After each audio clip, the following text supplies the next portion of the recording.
Jangan kau sesalkan lagi kepergianku ini. Semuanya kesalahanmu, engkau tak mengerti.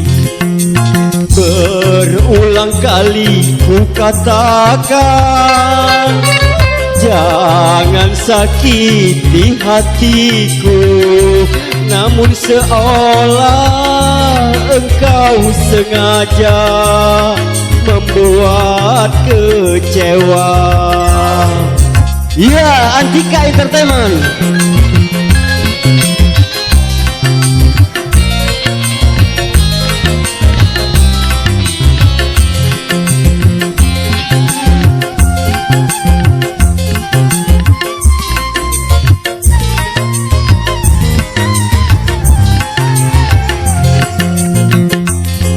Penyesalan ini tak guna bagiku.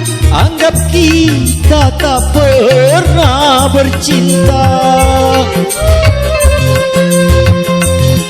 Ku harap lupakan semuanya itu yang telah kita bina bersama. Mungkin sudah takdir kita kan berpisah dan tak akan bersama lagi. Kini carilah jalanmu yang engkau cita-citakan. Bagiku hanya satu ucapan, selamat berpisah.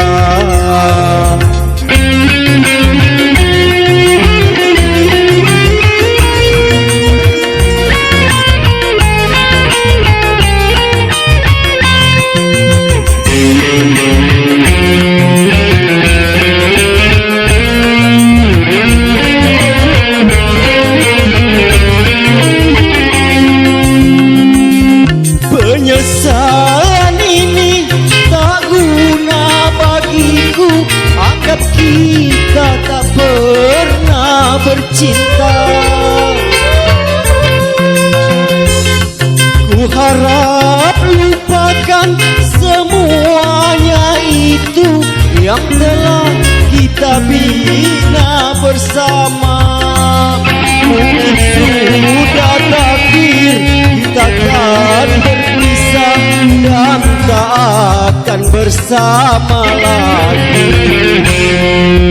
Kini carilah jalanmu yang engkau cita-citakan. Bagiku hanya satu ucapan, selamat berpisah. Iya, terima kasih.